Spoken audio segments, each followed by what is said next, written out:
அனைவருக்கும் வணக்கம். இது உங்கள் கிரண் பயிற்சி மையம். இப்போ நம்ம டிஎன்எஸ்ஆர்பி சப் இன்ஸ்பெக்டர் மற்றும் பிசிக்கு ஆன்லைன்ல நம்ம டெஸ்ட் பேட்ச் கண்டக்ட் பண்ண இருக்கிறோம்.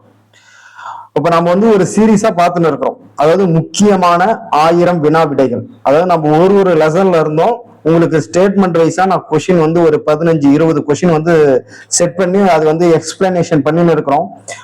இந்த ஒரு வீடியோ பார்த்தாலே போதும், டோட்டலா அந்த பாடமே நீங்க கம்ப்ளீட்டா படிச்ச மாதிரி இருக்கும். அதுவும் நம்ம கொஸ்டின் அதாவது ஸ்டேட்மெண்ட் வைஸா உங்களுக்கு நான் கொஸ்டின் எடுத்து உங்களுக்கு நான் அதை எக்ஸ்பிளனேஷன் பண்ணக்குள்ள அது உங்களுக்கு கிளியரா தெரியும். நம்ம எல்லாத்தையும் சரின்னு சொல்லாம எதெல்லாம் தப்பா இருக்கோ அதை நம்ம கரெக்ஷன் பண்ணி சரியா சொல்ல போறோம்ல, அப்ப அதை கேட்கக்குள்ள உங்களுக்கு இன்னும் நல்லா பெட்டரா உங்களுக்கு மைண்ட்ல ஸ்டோர் ஆயிடும். இப்ப அதுக்கு முன்னாடி எங்களுடைய சேனல் இது வரைக்கும் நீங்க சப்ஸ்கிரைப் பண்ணல அப்படின்னா சப்ஸ்கிரைப் பண்ணுங்க, உங்க ஃப்ரெண்ட்ஸ் எல்லாருக்கும் ஷேர் பண்ணுங்க. இப்ப நம்ம ஆன்லைன் டெஸ்ட் பேட்ச் சொல்லியிருந்தோம்ல, இப்ப ஜூலை 5ல இருந்து நம்ம சப் இன்ஸ்பெக்டருக்கு டெஸ்ட் பேட்ச் கண்டக்ட் பண்றோம். ஜூலை 5ல இருந்து சப் இன்ஸ்பெக்டருக்கு test batch new test batch start பண்றோம். அதாவது வெற்றி அப்படின்ற தலைப்புல உங்களுக்கு டெஸ்ட் பேட்ச் ஸ்டார்ட் பண்றோம். அதாவது உங்களுக்கு நாங்க பிடிஎஃப் அதாவது மெட்டீரியல் ஃபுல்லா கொடுத்துருவோம். டே ஷீட்டா உங்களுக்கு நான் மெட்டீரியல் கொடுத்துருவேன். ஆல்ரெடி நான் குரூப்ல போட்டிருக்கிறேன். அதாவது நான் டிஸ்கிரிப்ஷன் கீழே வாட்ஸ்அப் லிங்க் எல்லாமே கொடுக்குறேன், அதுல போய் ஜாயின் பண்ணுங்க. டெஸ்டோடைய ஸ்கெடியூலும் நான் டிஸ்கிரிப்ஷன்ல கொடுக்குறேன், அதுல போய் பாருங்க. என்னன்னா உங்களுக்கு ஃபீஸ் எல்லாம் ரொம்ப கம்மி தான். ஆல்ரெடி நாங்க ஃபீஸ் 2500 ரூபாய் போட்டு இருந்தோம். அதுல ஃபர்ஸ்ட் 50 பேர் சேர்றவங்களுக்கு மட்டும் 2000 ரூபாய் ஃபீஸ் அப்படின்னு நாங்க சொல்றோம். அதாவது உங்களுக்கு நான் பிடிஎஃப் எல்லாத்தையும் கொடுத்துருவேன், மெட்டீரியல் கொடுத்துருவேன், சைக்காலஜியை பொறுத்த வரைக்கும் எக்ஸ்பிளனேஷன் வீடியோ கொடுத்துருவேன். உங்களுக்கு இது மாதிரி வீடியோ நிறைய உங்களுக்கு நான் என்ன பண்ணுவேன்னா நிறைய சொல்லிக்கினே இருப்போம். இன்ஸ்ட்ரக்ஷன் உங்களுக்கு வாட்ஸ்அப்ல எல்லாத்தையும் சொல்லிக்கினே இருப்போம். இப்போ முக்கியமான 1000 வினா விடைகள் அப்படின்ற தொகுப்பு இருக்கு பாத்தீங்களா, இது ரொம்ப ஒரு முக்கியமான ஒரு சீரீஸ். இதை நான் கிட்டத்தட்ட ஒரு 1000 கொஸ்டின்ஸ் உங்களுக்கு நான் எக்ஸ்பிளனேஷன் பண்ண போறேன். அப்போ ஒவ்வொரு நாளும் ஒவ்வொரு வீடியோ வரும். இதை மறக்காம எல்லாருமே இது ஒரு சீரீஸ் எல்லாருமே கண்டினியூவா பாருங்க. ஏன்னா இது அவ்வளவு ரொம்ப ரொம்ப முக்கியமான பாடத்துல இருந்தா நம்ம வைக்கலாம். அதான் தலைப்பே முக்கியமான 1000 வினா விடைகள் அப்படின்னு சொல்றோம். சரி, ஓகே. இப்போ நாம 10th ஸ்டாண்டர்ட்ல உடல் நலம் மற்றும் நோய்கள் இதுல இருந்து கண்டிப்பா உங்களுக்கு ஒரு கொஸ்டின்ஸ் கண்டிப்பா இருக்கு சப் இன்ஸ்பெக்டர், புரியுதுங்களா? அதாவது உடல் நலம் மற்றும் நோய்கள் ரொம்ப ரொம்ப ஒரு முக்கியமான பாடம். இப்ப இதுல என்னுடைய கொஸ்டின்ஸ் எல்லாம் பாருங்க, நான் எப்பயுமே ஸ்டேட்மெண்ட் வைஸா தான் உங்களுக்கு கண்டக்ட் பண்றேன். போன இயர் போன வாட்டி சப் இன்ஸ்பெக்டருக்கு நடந்த எக்ஸாம்ல வெறும் ஸ்டேட்மெண்ட் வைஸாவே உங்களுக்கு எக்ஸாம் வச்சுட்டாங்க. அப்ப அதுல சயின்ஸ்ல நிறைய பேர் எல்லாம் தடுமாட்டீங்க. அதனால நம்ம சயின்ஸ் எல்லாமே ஸ்டேட்மெண்ட் வைஸாவே கொஸ்டின் ஸ்டேட்மெண்ட் பொறுத்துக்க சரியானவற்றை இந்த ஆங்கிள் தான் நீங்க டெஸ்ட் பிராக்டிஸ் பண்ணணும். டெஸ்ட் பிராக்டிஸ்ன்றது சும்மா ஏதோ கடமைக்குன்னு பண்ற மாதிரி இருக்கக்கூடாது. ஒரு டெஸ்ட் பண்றோம் அப்படின்னா அது உங்களுடைய மைண்டை எந்த அளவுக்கு யோசிக்க வைக்குது. ஒரு இது சரி நீங்க படிச்ச ஒரு சாப்டர் அதையே உங்களால எப்படி ஆன்சர் பண்ண முடியுது அப்படின்றத சிந்திக்கிற மாதிரியான கொஸ்டின்ஸ் இருந்தாதான் உங்களுக்கு எக்ஸாம்லயும் இதே அந்த சிந்தனை வரும். இப்ப உங்களுடைய கொஸ்டினை பாருங்க. உங்களுக்கு நான் ஒரு கொஸ்டினா சொல்றேன். உங்களால ஆன்சர் பண்ண முடிஞ்சா கமெண்ட்ல டக்குன்னு சொல்லுங்க.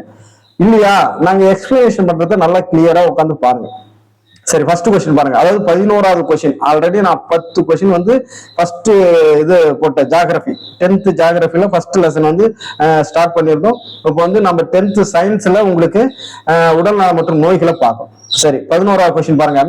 வாக்கியம் 1, குழந்தை உரிமைகள் பாதுகாப்பிற்கான தேசிய ஆணையம் அது NCPCR ஏப்ரல் 2007 தொடங்கினாங்க அப்படின்றாங்க. அதாவது குழந்தை உரிமைகள் பாதுகாப்பிற்கான தேசிய ஆணையம் ஏப்ரல் 2007 தொடங்கினாங்களா? அதாவது வருஷம் கரெக்ட், வருஷம் 2007 கரெக்ட் தான். ஆனா இது ஏப்ரல் கிடையாது, மார்ச் 2007 தான் NCPCR ஸ்டார்ட் பண்ணாங்க. புரியுதுங்களா? அப்ப இது மாதிரி கொஸ்டின்ஸ் நீங்க என்ன பண்ணுவீங்க, அப்ப இது மாதிரி சரி தப்பு அப்படின்றத நீங்க கரெக்டா இது மாதிரி அனலைஸ் பண்ணி அதை நோட்ஸ் எடுத்துக்கிட்டீங்க அப்படின்னா உங்களுக்கு இது கிளியரா தெரியும். அப்ப மார்ச் 2007, அப்ப NCPCR மார்ச் 2007ன்றது இப்ப இந்த வீடியோ பாக்குற உங்களுக்கு கிளியரா தெரியும். ஏன்னா ஆல்ரெடி குழப்பத்துல இந்த மாசம் எல்லாம் கேட்டிருந்தாங்க. அடுத்தது பாருங்க, குழந்தைகள் உரிமை சட்டம் CBCR 2005. அப்ப இது கரெக்ட். அப்ப பாத்தீங்களா, குழந்தைகள் NCPCR மார்ச் 2007, குழந்தைகள் உரிமை சட்டம் 2005. அப்ப இதுல 1 தப்பு 2 சரி, அப்ப 2 மட்டும் சரி. அடுத்தது 12வது கொஸ்டின் பாருங்க. தவறான இணையை கண்டறிக அப்படின்னு கொடுத்துறாங்க. மருந்துகளின் தவறான பயன்பாடு மற்றும் சட்டவிரோத கடத்தல் மீதான சர்வதேச நாள் ஜூன் 26. சரியா அப்படின்னு பாத்தீங்கன்னா இது சரிதான். தவறான மருந்துகளின் தவறான பயன்பாடு மற்றும் சட்டவிரோத கடத்தல் மீதான சர்வதேச நாள் வந்து ஜூன் 26. இதை மறக்கவே கூடாது. அதே மாதிரி பாருங்க, 1983 போதையூட்டும் மருந்துகள் மற்றும் மனோவியல் மருந்துகள் சட்டம் அறிமுகப்படுத்தப்பட்டது அப்படின்னு கொடுத்துக்கிறாங்க. அது 1983 போதையூட்டும் மருந்துகள் மற்றும் மனோவியல் மருந்துகள் சட்டம் அறிமுகப்படுத்தப்பட்டது அப்படின்னு பாத்தீங்கன்னா இது வந்து சரியான்னு பாத்தீங்கன்னா தப்பு. ஏன் தப்புன்னா 1983 கிடையாது, 1985. புரியுதுங்களா? அப்ப 1985 தான் போதையூட்டும் மருந்துகள் மற்றும் மனோவியல் மருந்துகள் சட்டம் அறிமுகப்படுத்தப்பட்டது. அடுத்தது பாருங்க, நிக்கோட்டின் எனும் ஆல்கலாய்டு புகையிலை ஒருவர் அடிமையாதலை ஏற்படுத்துகிறது. ரொம்ப முக்கியமான ஒரு இது நிக்கோட்டின். புரியுதுங்களா? அப்ப இது சிகரெட்ல எல்லாம் இருக்குதுல்ல நிக்கோட்டின், அதாவது இந்த ஆல்கலாய்டு. ஒருத்தர் ஒரு புகையிலை சாப்பிட்றாங்க மெல்றாங்க அப்படின்னா அவங்களுக்கு எது அடிமையாகும் அப்படின்னு பாத்தீங்கன்னா நிக்கோட்டின் அப்படின்ற ஒரு நச்சு பொருள் தான் என்னது அவங்களை அடிமையாதலை ஏற்படுத்துது அப்படின்னு பாத்தீங்கன்னா இது சரி. புரியுதுங்களா? அப்ப டி பாருங்க, பென்சோபைரின் மற்றும் பாலிசைக்கிள் ஹைட்ரோ கார்பன்கள் புற்றுநோய் காரணிகள், நுரையீரல் புற்றுநோயை உண்டாக்குறது. நல்லா ஞாபகம் வச்சுங்க, நுரையீரல் புற்றுநோயை உண்டாக்குறது எதுனா பென்சோபைரின் பாலிசைக்ளிக் ஹைட்ரோ கார்பன். ஒண்ணும் கிடையாது, நுரையீரல்ல புற்றுநோய் வர்றதுக்கு காரணம் பெண்கள் சைக்கிள் ஓட்டுறதுனால அப்படின்னு ஞாபகம் வச்சுங்க. பெண்கள் சைக்கிள் ஓட்டுறதுனால நுரையீரல்ல புற்றுநோய் வருது அப்படின்னு ஒரு ஷார்ட்கட் வச்சு. ஏன்னா சயின்ஸை பொறுத்த வரைக்கும் நமக்கு ஒரே மாதிரியான பேர் நிறைய இருக்கும். இப்ப பாருங்க, பெண்கள் சைக்கிள் ஓட்டுறதுனாலதான் நுரையீரல்ல புற்றுநோய் உருவாகுது அப்படின்னா அப்ப பென்சோபைரின் பாலிசைக்ளிக் ஹைட்ரோ கார்பன் இதுதான் புற்றுநோய், இதுதான் நுரையீரல் புற்றுநோயை உண்டாகும். அப்ப இது சரி. அப்ப என்னது பி தான் தப்பு. புரியுதுங்களா? 13வது கொஸ்டின் பாருங்க, புகையிலை எதிர்ப்பு சட்டம் மே 1, 2004 கொண்டு வரப்பட்டது அப்படின்றாங்க. கூற்று 1 பாருங்க நல்லா, புகையிலை எதிர்ப்பு சட்டம் மே 1, 2004 கொண்டு வரப்பட்டது. சரியான்னு பாத்தீங்கன்னா சரிதான். மே 1 உலக புகையிலை எதிர்ப்பு நாள் அப்படின்னு கொடுக்குறாங்க. ஆக்சுவலா இது மே 1 கிடையாது, மே 31. மே 31 தான் என்னது புகையிலை எதிர்ப்பு நாள். அப்ப இது என்னது கூற்று 2 தப்பு. அப்ப கூற்று 1 சரி. இது மாதிரி ஸ்டேட்மெண்ட் வைஸா கொடுக்கக்கூடாது. இப்ப பாருங்களேன், இப்ப 31க்கும் 1க்கும் என்ன வித்தியாசம்னா முன்ன வந்து 3 கிடையாது. அப்ப நீங்க இதே மாதிரி ஸ்டேட்மெண்டா படிக்குள்ள 2 சரி சரி அப்படின்ற ஒரு மனநிலைக்கு நீங்க வந்துடுறீங்க. அப்ப இது மாதிரி நீங்க கொஸ்டின் பேப்பர் நல்லா அட்டென்ட் பண்ணணும். புரியுதுங்களா? அப்ப அதுக்குதான் நம்ம ஸ்டேட்மெண்ட் வைஸாவே உங்களுக்கு கொஸ்டின் பேப்பர் சப் இன்ஸ்பெக்டர் பொறுத்த வரைக்குமே நல்லா கிளியரா படிங்க. அப்பதான் போஸ்டிங் ஆக முடியும். ஏன்னா இந்த வாட்டி அதிகமா போஸ்டிங் வருது. அடுத்தது 14வது கொஸ்டின் பாருங்க, கீழ்கண்டவற்றை பொருத்துக அப்படின்னு கொடுத்துக்கிறாங்க. 14வது கொஸ்டின், கீழ்கண்டவற்றை பொருத்துக. குளுக்கோஸின் அளவு அதிகரித்தல். புரியுதுங்களா? குளுக்கோஸின் அளவு அதிகரித்தல். அப்ப குளுக்கோஸ் அளவு அதிகரிக்குது அப்படின்னா அது என்னது ஹைப்பர் கிளைசீமியா. நல்லா ஞாபகம் வச்சுங்க, கிளைசீமியா. குளுக்கோஸோடைய அளவு அதிகரிக்குது அப்படின்னா ஹைப்பர், அதாவது அதிகரிக்குது அப்படின்னால ஹைப்பர்னு அர்த்தம். புரியுதுங்களா? ஆமா, ஹைப்பர் ஹிப்போ அப்படின்னு 2 இருக்கு. அது அதிக அளவு சிறுநீர் வெளியேறுதல். அதிக அளவு சிறுநீர் வெளியேறுதல் பாலி யூரியா, அதாவது சிறுநீர்ல என்ன வரும்னா யூரியா தானே வரும், அதை வச்சு கண்டுபிடிச்சிடலாம். அப்ப அதிக அளவு சிறுநீர் வெளியேறுதுன்னா பாலி யூரியா. நீர் இழப்பினால் ஏற்படும் தாகம் அதாவது டிப்சியா, பாலி டிப்சியா. குளுக்கோஸ் சிறுநீரில் வெளியேற்றப்படுதல். புரியுதுங்களா? இங்க பாருங்க, குளுக்கோஸ் அளவு அதிகரிக்குது. இது வந்து குளுக்கோஸ் வந்து சிறுநீர்ல வெளியேற்றது. அதுக்கு என்னன்னு பாத்தீங்கன்னா கிளைக்கோசூரியா. புரியுதுங்களா? அதுக்கு வந்து கிளைக்கோசூரியா. அதிகப்படியான பசி. புரியுதுங்களா? பாலிபேஜியா. புரியுதுங்களா? இங்க பாருங்க, குளுக்கோஸ் அளவு அதிகரிக்குது. ஹைப்பர்னால என்ன சொன்ன அதிகரிக்குதுன்னு அர்த்தம். அதிக அளவு சிறுநீர் வெளியேறுது, யூரியா, அதாவது அதுல யூரியா இருக்குல்ல, சிறுநீர்ல யூரியா வரும் அப்படின்ற மாதிரி. நீர் இழப்பினால் ஏற்படும் தாகம். இப்ப பாருங்க, தாகம் இருக்கா, பாலிடிப்சியா. அதாவது தாகம் வந்துருச்சுன்னா நம்ம தண்ணீர் எப்படி டிப்பு டிப்பா குடிக்கணும். அந்த டிப்பு டிப்பா குடிக்கணும்னு ஞாபகம் வச்சுங்க, பாலிடிப்சியா. புரியுதுங்களா? அடுத்தது குளுக்கோஸ் சிறுநீர்ல வெளியேறுது. அப்ப குளுக்கோஸ் வந்து சிறுநீர்ல வெளியேறது வந்து கிளைக்கோ சூரியா. அதிகப்படியான பசினா பாலிபேஜியா. அதாவது பசி எடுத்தா பேஜ் பக்கம், அதான் பேஜை சாப்பிடுவாங்க அப்படின்னு ஞாபகம் வச்சுங்க. பசி எடுத்தா பேஜை சாப்பிடலாம் அப்படின்னு ஞாபகம் வச்சுங்க. புரியுதுங்களா? அப்ப இதுக்கு என்ன ஆன்சரு? 2, 5, 4, 1, 3. Answer C. புரியுதுங்களா? இது அடுத்தது 15வது கொஸ்டின் பாருங்க. வகை 1 இன்சுலின் சார்ந்த நீரிழிவு நோய் பற்றிய தவறான இணையை கண்டறிக அப்படின்னு கொடுத்துறாங்க. அதாவது டைப் 1 வந்து இன்சுலின் சார்ந்த நீரிழிவு நோய், அதை பற்றி ஒரு தவறானது கேட்டுக்கிறாங்க. நல்லா ஞாபகம் வச்சுக்கணும், சரியானது இல்ல தவறானது. இது மாதிரி ஸ்டேட்மெண்ட்ல சரியானதுன்னு நீங்க நல்லா தெரியும், ஆனா இதுல என்ன பண்றீங்கன்னா சரியானது எது தவறானது எதுன்னு கேட்கறாங்கன்னு பார்க்காம நீங்க மான டக்குன்னு பண்றீங்க. அது மாதிரி பண்ணக்கூடாது. வகை 1 இன்சுலின் சார்ந்த நீரிழிவு நோய் பற்றிய தவறான இணையை கண்டறிக. பாருங்க, நீரிழிவு நோயாளிகள் 10% 20% வகை சார்ந்தவர்கள். வகை 1 ஆமா கரெக்ட் தான். அடுத்தது வயதானவரின் நீரிழிவு நோய் என்று அழைக்கப்படும். இது வந்து என்னது, வயதானவரின் நீரிழிவு நோய் அப்படின்றதுதான் தப்பு. ஏன்னா அது வந்து டைப் 2 தான் அப்படி சொல்லுவாங்க. வயதானவரின் நீரிழிவு நோய் அதாவது கிட்டத்தட்ட 80ல இருந்து அந்த டைப் 2 இருக்குல்ல, இது வந்து 80% 90% வரைக்கும் வந்திருக்கும். அதாவது 30 வயதுக்கு மேல உள்ளவங்களுக்கு தான் இது வந்து என்ன வரும், இந்த நோய் வரும். 30 வயதுக்கு மேல உள்ளவங்களுக்கு தான் இந்த டைப் 2 வரும். புரியுதுங்களா? போதுமான அளவு இன்சுலின் சுரக்காமல் ரத்தத்தில் குளுக்கோஸின் அளவு அதிகரிக்கும். ஆமா, போதுமான அளவு இன்சுலின் சுரக்காமல் ரத்தத்தில் குளுக்கோஸோடைய அளவு அதிகரிக்கிறது. ஆமா கரெக்ட் தான். அது அப்ப 2 தான் தப்பு. என்ன தவறான இணைய தானே கேட்கிறாங்க, 2 தான் தப்பு.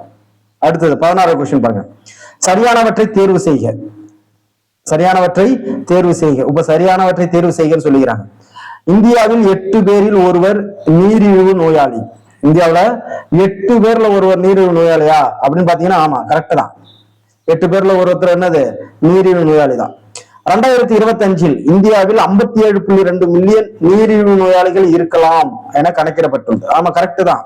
அது 2025 57.2 மில்லியன். ஆக்சுவலா இதெல்லாம் கரண்ட் அஃபேர்ஸ் ரிலேட்டடா கேட்டுவாங்க, இருந்தாலும் புக்ல இருக்குன்றதுனால ஸ்டேட்மெண்ட் வச்சிருக்கிறேன்.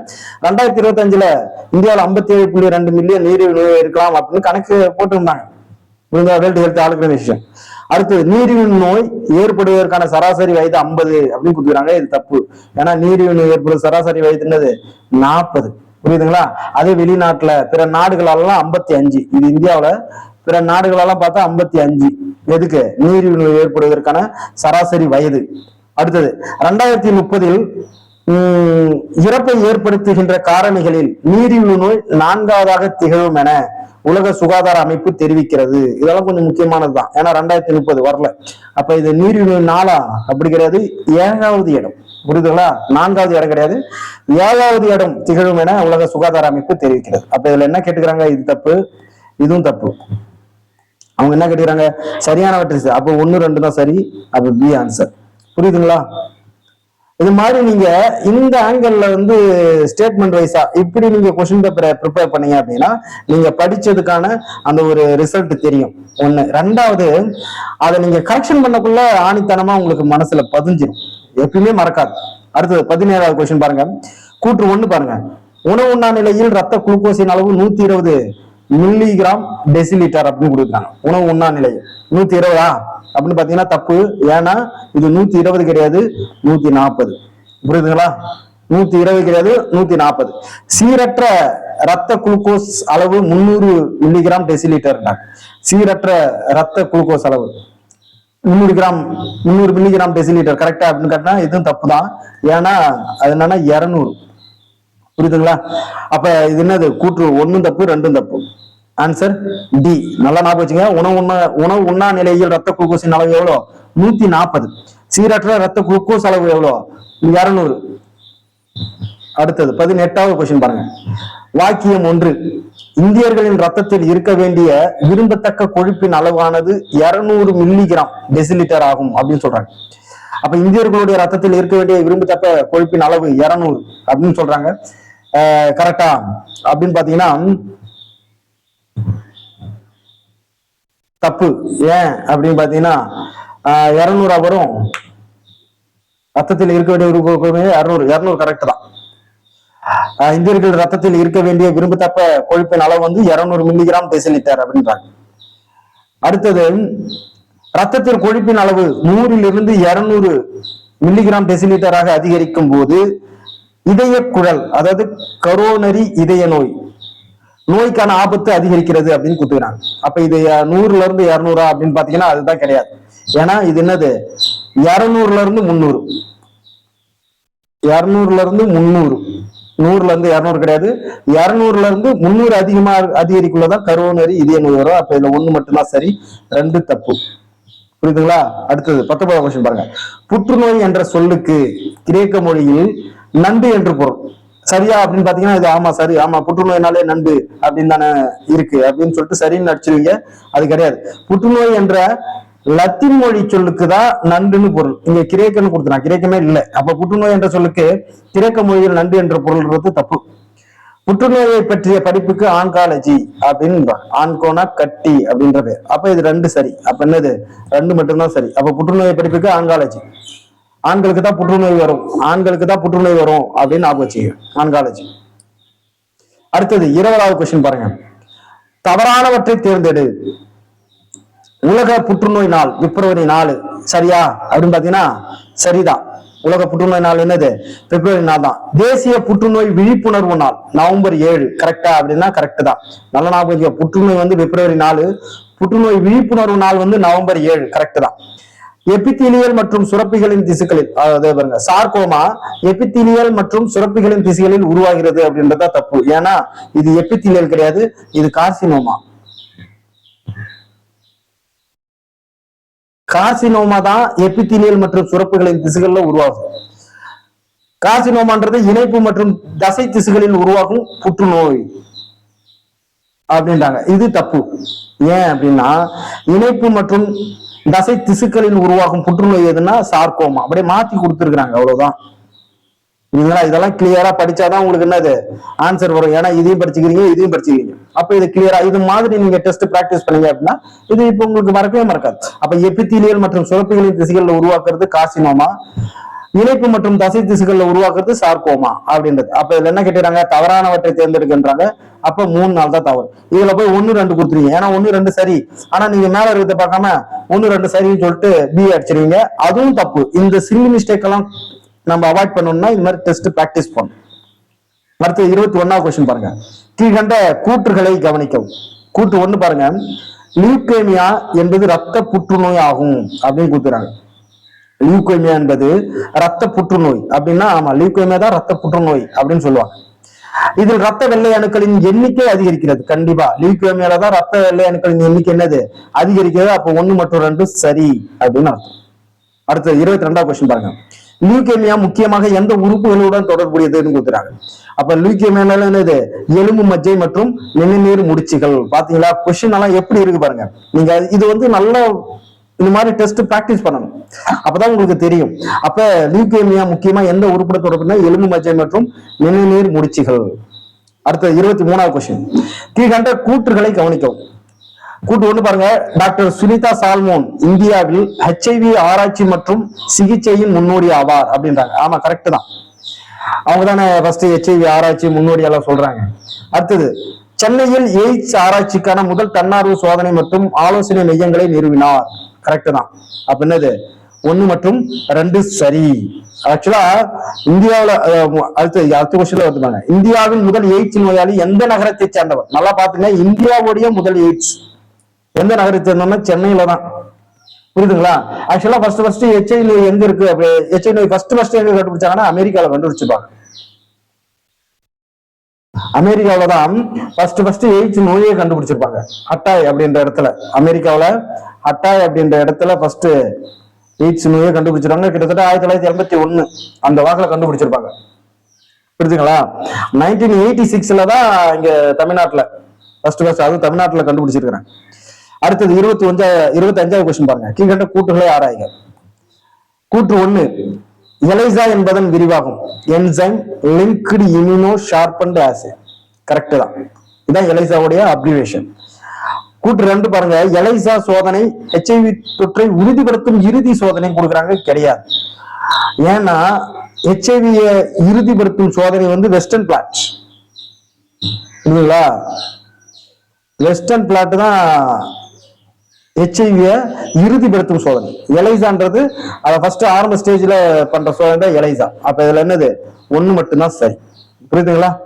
இப்ப நம்ம வந்து 25 கொஸ்டின், அதாவது ஆல்ரெடி நாம வந்து என்னது முக்கியமான கேள்விகள் அப்படின்னு ஒரு 1000 இந்த சீரியஸ்ல ஃபர்ஸ்ட் ஆல்ரெடி நான் ஒரு வீடியோ போட்டிருந்தேன். அதோட லிங்க் கொடுக்குறேன். ஆக்சுவலா நான் வந்து என்னுடைய யூடியூப் சேனல்ல நான் இதுக்குன்னு தனியா ஒரு பிளேலிஸ்டே போட்டிருக்கிறேன். அதுல நான் ஒவ்வொரு வீடியோவும் போடுறத அந்த பிளேலிஸ்ட்ல வரும், முக்கியமான 1000 வினா அப்படின்னு. அது எல்லாமே போய் பாருங்க.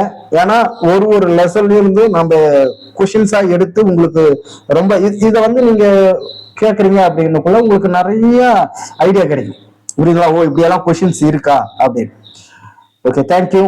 மறக்காம எங்களுடைய சேனலை சப்ஸ்கிரைப் பண்ணுங்க. இது ரொம்ப ஒரு சீரீஸ், இது முக்கியமான, இது கண்டிப்பா எல்லாருக்கும் தேவையான ஒரு சீரீஸ் தான். முக்கியமான 1000 வினா விடைகள், கிட்டத்தட்ட ஒரு 1000 கொஷின்ஸ், அதுவும் ஒரு பாடமா எடுத்து நான் பண்ண போறேன். புரியுதுங்களா? எல்லாரையும் எங்களுக்கு சப்போர்ட் பண்ணுங்க. அப்பதான் நான் இன்னும் நிறைய விஷயம் சொல்லுவோம். உங்க சப் இன்ஸ்பெக்டருக்கு மேக்ஸ் ரீசனிங் அது வந்து நான் ஃப்ரீயாவே பண்ணலாம்னு இருக்கிறோம்.